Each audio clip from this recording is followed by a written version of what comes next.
como una propuesta macro la estructura del Estado en ese sentido. O sea, ¿por qué tenemos que estar nosotros acostumbrados? Mi hijo tiene 18 años y el otro día me estaba preguntando y me decía, oye, ¿hasta cuándo vamos a tener los OSIs? Y yo le digo, de repente yo me voy a morir y tú vas a tener tus nietos y vamos a tener todavía OSINER, OSITRAN, ¿no? OSIPTEL, con sus mismos defectos, sus propios tribunales, 3 o 2 instancias ahí y después acciones contenciosas administrativas, los problemas que existen en la OCE. O sea, como país moderno, nosotros tenemos la obligación de darle al pueblo cosas a las que ellos puedan acceder inmediatamente. O sea, que puedan inmediatamente ir y decir, tenemos una instancia, una tercera instancia y la última, pero no 6 instancias. Eso en el mundo desarrollado no se ve. Entonces, como principal punto, esta ley de fusiones debería ser, por supuesto, implementada, discutida con especialistas de la mejor manera. Pero mi opinión es que debería estar a cargo de una entidad autónoma del Ejecutivo. Porque si en este momento nos confiamos y nos ponemos a hablar y a discutir sobre los aspectos técnicos, que es lo que más he escuchado en esta reunión. Todos son aspectos técnicos. Y entonces vamos y le decimos, el INDECOPI es el que controla. Entonces el INDECOPI es el Poder Ejecutivo. Entonces quien está en el gobierno de turno es quien controla qué fusión hay y qué función no hay.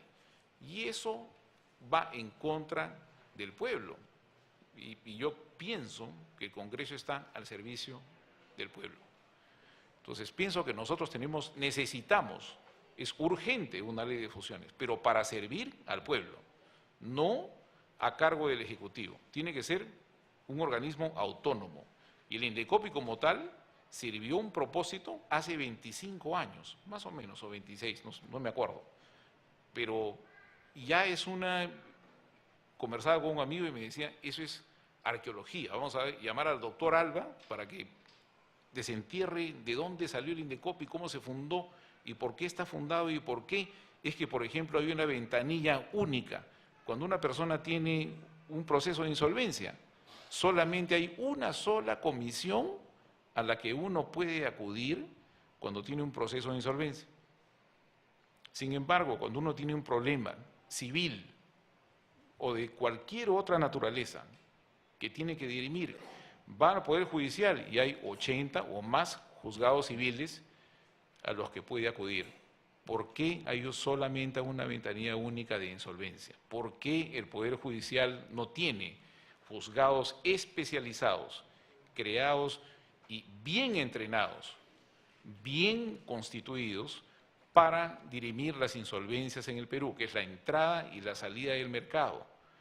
Y cuando me preguntan, porque represento principalmente empresas extranjeras y empresas internacionales, ellos no se asustan de un sistema que está bien constituido.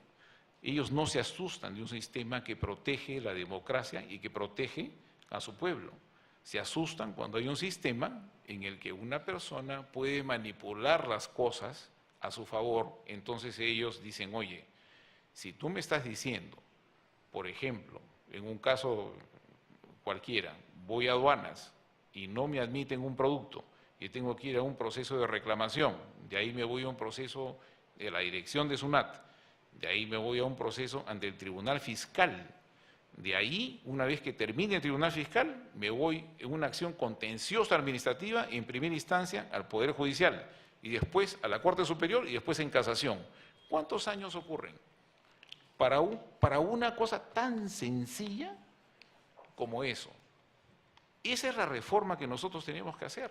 O sea, ese parche que se puso en los 90 estuvo bien en su momento, pero ya la herida sanó y en este momento tenemos que innovar. En este momento estamos en la época de la innovación, estamos en la época de la información, y estamos en la época en que tenemos que crecer como país y demostrar que realmente podemos hacer todo eso. O sea, no podemos nosotros tener el hardware, ¿no?, como dice la gente, y no tener el software. Ese es el asunto. O sea, tenemos las cosas, las instituciones, pero no tenemos lo que realmente tenemos lo que nos va a catapultar como una economía de primer mundo. Nosotros estamos a punto de sobrepasar a Chile, yo quisiera, en un tema de 10 años, si no menos. Es posible, pero depende de nosotros, depende de lo que nosotros queramos hacer. No depende tanto de los temas técnicos. Podemos reunirnos en los temas técnicos y todo, pero depende de las grandes decisiones políticas. Tenemos que hacer una reestructuración, una reingeniería de todas estas instituciones. Entonces, con todo respeto que tiene la persona que representa Indecopi, Indecopi ya es una institución que ha perdido vigencia y, en mi opinión, no debería existir como tal en este momento. Debería el Congreso hacer un esfuerzo por reestructurarlo de tal manera que pueda realmente servir a la población. Porque lo que estamos haciendo, creo, todos nosotros, de alguna manera, dando nuestra opinión humildemente a congresista del Castillo, a las personas que de alguna manera tienen la potestad del pueblo para tomar la decisión, es esa. Muchas gracias.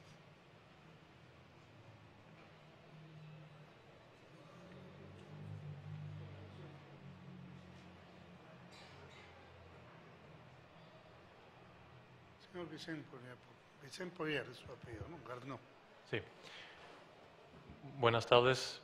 Muchas gracias, señor del Castillo, representantes del Congreso, de Indecopi y del MEF. Gracias por la invitación. Yo voy a compartir mi opinión como economista. Yo soy Vincent Poirier Garnó de Apoyo Consultoría. Voy a hablar a título personal. Más allá de... Voy a tomar un enfoque un poco opuesto. Más allá de sí o no queremos una ley así, yo creo que es muy importante pensar en cómo sería la ley. Y para el diseño de la ley es esencial recordarnos del objetivo principal que acá estamos viendo en presencia de Indecopi, ¿no? Que es últimamente la protección al consumidor.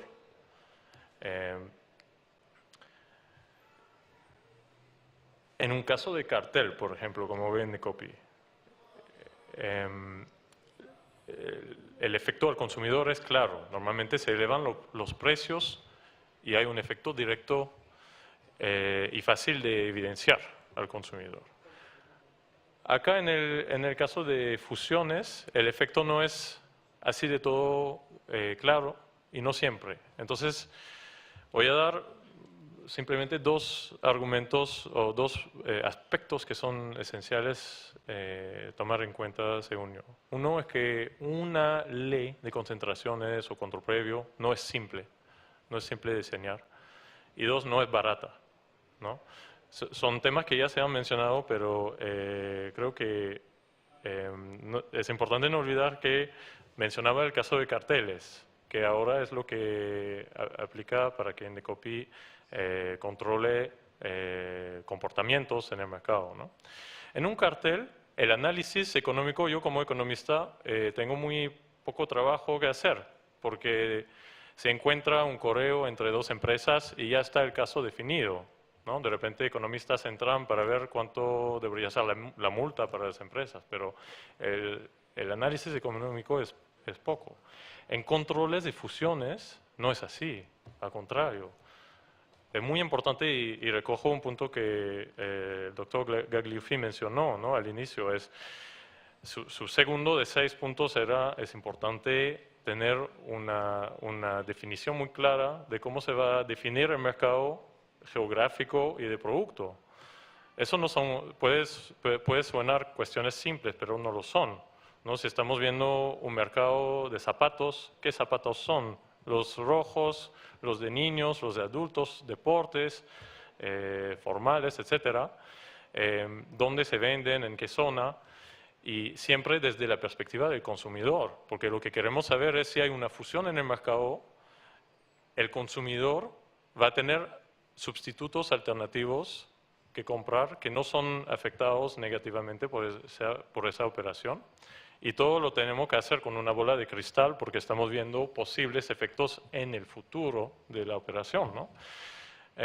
Y todo eso no se puede definir en un proyecto de ley. Entonces es importante tener lineamientos y acá el ejemplo de Chile es muy bueno. Hay lineamientos muy claros que tienen varias páginas donde explican un poco que no son formalmente parte de la ley, pero donde explican cómo van a analizar un caso, qué aspectos van a considerar, etc. Hay algo similar en el Reino Unido y en Europa. Entonces, esos documentos deberían ser, digamos, claramente elaborados y publicados, ¿no?, al mismo tiempo que la ley. El umbral tampoco no es claro, porque para definir un umbral, por ejemplo, 51%, como se plantea en el proyecto de ley, uno primero tiene que entender cuál es el mercado que estamos viendo. Entonces estamos adelantando parte del análisis del caso que no es simple para poder definir si sí o no se tiene que considerar una operación. Entonces umbrales en otros países que no son perfectos tampoco, pero consideran, como bien mencionó el doctor Gagliuffi, montos de activos o de ventas de las empresas. ¿Para qué gastar muchos recursos del Estado para una operación con dos empresas pequeñas o una grande comprando una muy pequeña si realmente queremos concentrar en las operaciones que podrían tener más efecto? El plazo también es importante. Dado lo que acabo de comentar y el hecho que además Indecopi en los casos de carteles no tiene que normalmente hacer un análisis económico extenso, si solo tomamos el análisis de control previo en el mercado eléctrico, donde hoy día Indecopi tiene la facultad de analizar el mercado, tenemos un plazo total de 6 meses para un solo mercado, donde la información es pública, conocida, porque es un sector regulado. Ya si pasamos a sectores de zapatos, de bicicletas, de X, Y, Z, en mercados diferentes cada vez. Solo estudiar, entender el mercado, la relación entre el productor, el distribuidor, el minorista, los puntos de ventas, las barreras de entradas al mercado, etc. Tenemos por varias semanas y meses para entenderlo. Eso, combinado con el hecho que en el Perú sufrimos de un alto grado de informalidad, lo cual tiene dos efectos. Uno es, y lo voy a relacionar al plazo, es que hay poca información disponible sobre los mercados que estamos tratando de entender. Y eso dificulta aún más el análisis que Indecopi tiene que hacer. Pero dos, además, creo que es importante recordar el efecto de la informalidad para el consumidor, que es el objetivo central, como empecé, que debe ser el objetivo de la ley, protección al consumidor. Entonces, eso me lleva al segundo punto, que no es barato. Un proyecto de ley o implementación de la ley así no es barata, ¿no? Hemos hablado de los recursos a Indecopi, pero en regulaciones así, que sean ex ante, ex post, que sea lo que sea los umbrales, etcétera, es importante antes de implementar regulaciones hacer un costo-beneficio muy claro, bien elaborado, y en el mundo hay herramientas que se llaman Regulatory Impact Assessment, ¿no?, impactos de evaluación regulatorias, que son muy bien implementadas, que nos permiten comparar y contrabalancear los beneficios de una ley con los costos, que pueden ser elevados, pero pueden ser justificables, sino que hay que pensarlos, evidenciarlos, estudiarlos. Y finalmente, por el lado de Indecopi, yo justo hace unas semanas estaba en Chile para el evento del Día de la Competencia de la Fiscalía chilena. Y me llamó mucho la atención dos cosas. Uno es que quien introdució el evento fue la presidenta Bachelet del país, ¿no? Eso le da mucho respaldo público a la agencia que se dedica a temas de libre competencia, que también es un aspecto que ha sido mencionado, ¿no?, la estructura de Indecopi. Pero dos, me mencionaron varios abogados allí, no, ese asociado ya no trabaja acá, ya se fue a la fiscalía o ya se fue al tribunal de competencia. Yo tengo amigos, empecé mi carrera de economista en Londres, varios amigos que han pasado de del sector privado a la Comisión de Competencia de Inglaterra. ¿Y qué pasa? Que ahí las autoridades públicas están compitiendo en el mercado laboral, con presupuesto, claro, que les permite justamente pagar, contratar abogados, contratar economistas y luego hacer los análisis en los plazos que no son cortos, son plazos de más de 3 a 6 o 9 meses a veces, pero sí tienen el personal con calidades, habilidades buenas. Indecopy ahora tiene muy buenos profesionales, sino que son pocos y como ya les mencioné, los casos de carteles, una vez que uno encuentra el correo o la evidencia, ya no hay mucho análisis, son más temas legales. Y acá sería, digamos, un análisis mucho más profundo. Solo quiero terminar, digamos, para el RIA, el hecho que otros países lo hacen, digamos, es interesante, pero no lo hace, digamos, necesario acá. Hay que preguntarnos realmente cuáles son los beneficios, cuáles son los costos y hacer un balance. Y lo dejo acá. Gracias. Gracias. ¿Alguna intervención? Doctor Enrique Cornejo. Buenas tardes, muchas gracias por la invitación. Yo creo que de todo lo escuchado, creo que hay más o menos dos conclusiones. Primeras, una que mayoritariamente todo lo expresado indica que necesitamos una ley. Y segundo, creo que esa ley tiene una serie de complejidades en su aplicación que obviamente los especialistas tienen que ayudar a desentrañar para que los congresistas puedan hacer un buen proyecto de ley y que tenga todos los elementos necesarios. Yo quiero agregar dos temas de todo lo escuchado. En un país como el Perú, en cuya historia republicana ha sido difícil aplicar políticas de Estado, no hemos tenido ese privilegio, ¿no? Tenemos de facto una política de Estado que ya tiene 6 gobiernos. Presidente Fujimori, presidente Paniagua, presidente Toledo, presidente García, presidente Humala y ahora presidente Kuczynski. Y de facto esa política de Estado, que si los 6 presidentes se pudieran juntar tal vez no se hubiera logrado, es una política que permite un crecimiento de casi 20 años, que nos hace ser en este momento un país, por lo menos, si no admirado, visto con interés en todo el mundo, no obstante la situación internacional que tenemos. Eso significa que a duras penas, con esfuerzo, consciente o no muy consciente, hemos aprendido que la estabilidad económica es importante. Y hemos aprendido que para poder tener un crecimiento tiene que haber una inversión que sostenga ese crecimiento y que esa inversión necesita unas reglas de juego y evidentemente ese aprendizaje nos ha costado, pero ya. Yo creo que la población lo entiende. En la última elección, yo creo que 80% de los votantes, no importa por quién querían votar, pero estaban por posiciones que iban por consolidar el proceso económico de crecimiento. Nadie quiere volver a etapas de inflación ni de crecimiento precario. Ya aprendimos, ya nos gustó y eso está muy bien. ¿Y por qué lo digo? Porque el Congreso de la República tiene una inmensa responsabilidad en este tiempo, junto con el Poder Ejecutivo y junto con nosotros también, de consolidar ese proceso de crecimiento en los próximos años. Y esa consolidación del proceso de crecimiento ya no supone solo crecer, sino crecer con calidad, crecer con buenas prácticas regulatorias, crecer con mercados que sean mercados que permitan el acceso a la gente para que cada vez más peruanos participen de los frutos de este crecimiento y haya menos posiciones radicales y posiciones contrasistema que lamentablemente todavía hay. En ese sentido, me sugieren 2 ideas todo lo que he escuchado. Lo primero es que creo que tenemos necesidad de fortalecer no solo a Indecopy, a todos los reguladores.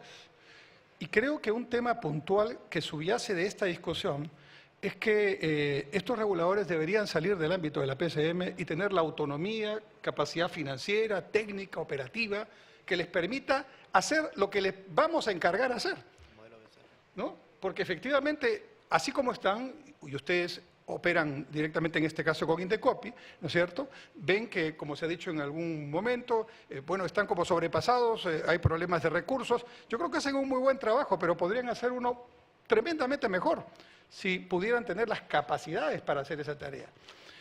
Estuve hace poco en Madrid en un evento donde estaban representantes de todos los países que estaban discutiendo cómo hacer política en este tiempo en globalización. ¿Y saben cuál es una conclusión? Que la única manera de hacer política en términos de globalización es mejorando la posición del Estado en la regulación. Porque de esa forma se puede hacer que lo que creemos, y estamos seguros que es bueno, también sea bueno para la gente. Y en este sentido, tener una ley como la que aquí se está discutiendo me parece fundamental, fundamental. Y darle un contenido, aprovechando las experiencias de chilenos y todos los que puedan ayudarnos, extraordinario, pero también con el contenido que aquí se ha mencionado, cada mercado específico tiene sus peculiaridades, hay un tema de umbral, hay un tema de recursos, pero todos son temas que se solucionan. El problema principal es tener claro el objetivo y poder lograr dotar a las instituciones que se van a encargar de su aplicación de la capacidad para hacerlo bien. Nos gustaría escuchar la opinión del representante del Ministerio de Economía y Finanzas. ¿Quién empieza? El señor La Rosa.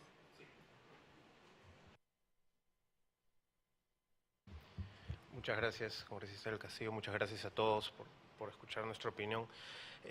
La opinión del MEF casi siempre ha sido, nosotros preferimos la eliminación de barreras a la entrada, que es lo que genera la competencia. Es indudable que una reducción de las barreras a la entrada en los mercados, el lograr que los mercados funcionen eficientemente, siempre va a ayudar a mejorar la distribución de bienestar, la eficiencia de mercados, el círculo virtuoso de crecimiento e inversión.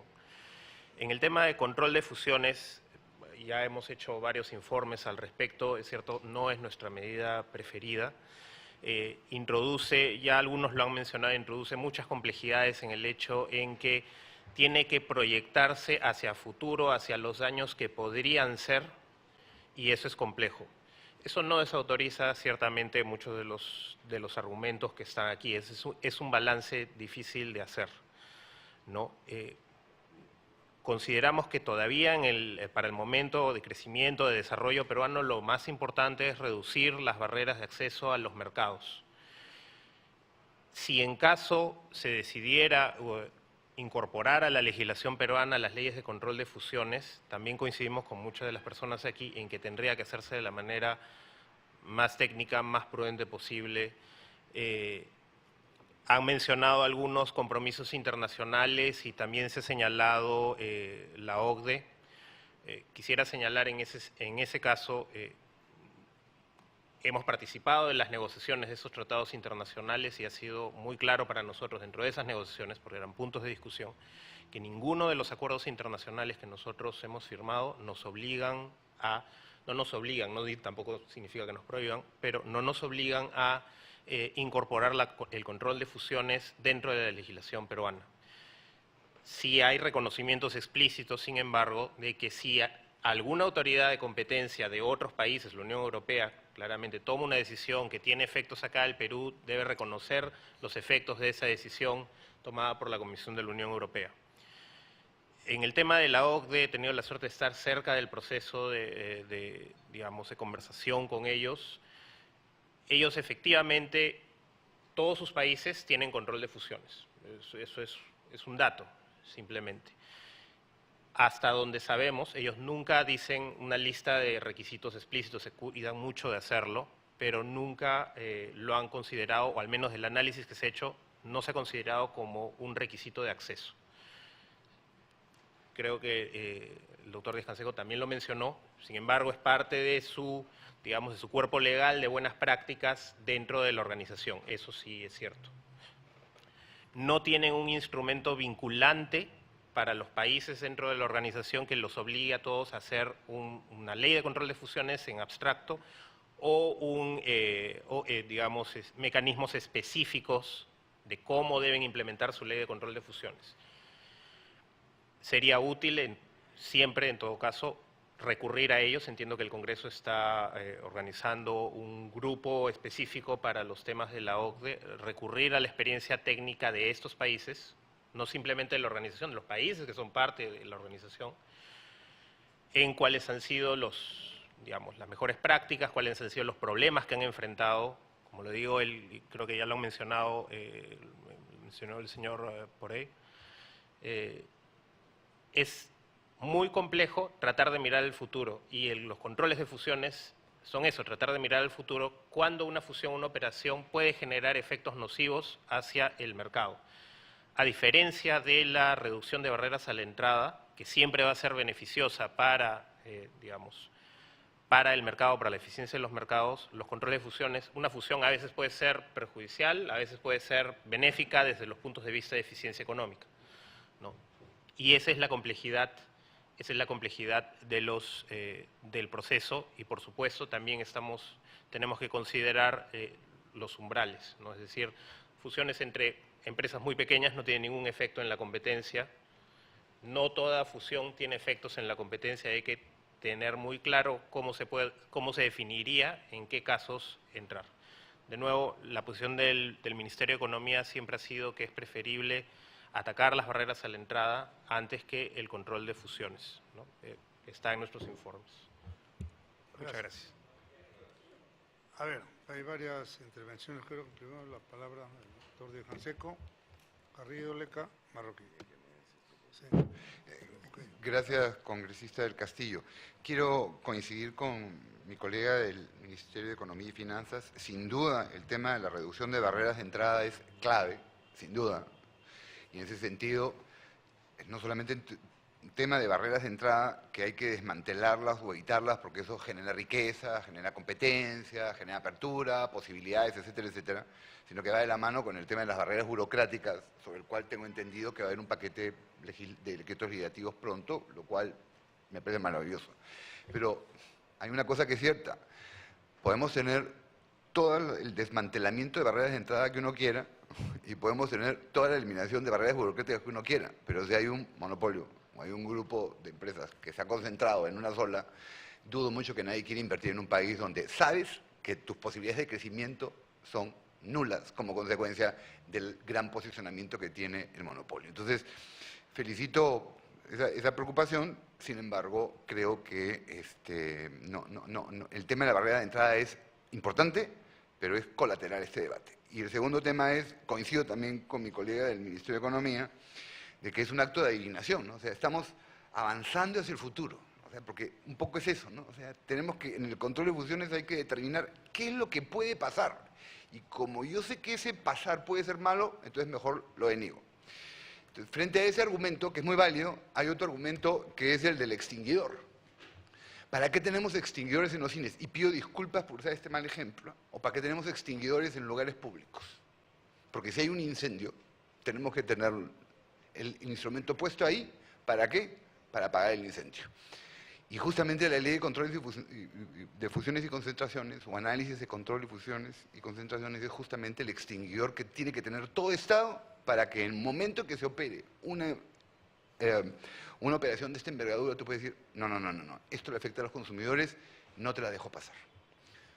Acto de adivinación, un extinguidor. Yo voto porque tengamos extinguidores para proteger a los consumidores. Muchas gracias. Antes de seguir, el congresista Lescano pidió la palabra porque tiene una sesión siguiente. Sí, presidente, muchas gracias, colega Jorge del Castillo, colega Noceda, colega Pacori, amigos invitados todos. Yo quisiera comenzar diciendo que Acción Popular ha presentado el primer proyecto de ley, en base a una realidad. Yo no creo que se trate de un asunto de adivinación, porque la ley sirve para regular una realidad concreta. No podemos pedir leyes en base a posibilidades que no tengan un sustento objetivo. De tal manera que, en primer lugar, eso. Pensamos que es necesaria una ley de fusiones para, como ya lo han dicho varios invitados que han hecho unas buenas exposiciones, en primer lugar, para conseguir competencia, eficiencia en el servicio en la venta de bienes y beneficio a los consumidores. Pero además, como también se ha dicho, la posibilidad de competir a los emprendedores peruanos. Porque aquí tenemos una gran cantidad de microempresarios, casi el 94% de las empresas peruanas son microempresas. Y a veces ellos, cuando ven ingresar del extranjero una gran empresa, no pueden competir, tienen que desaparecer. Entonces, no solamente estamos mirando al consumidor, al ciudadano, sino estamos mirando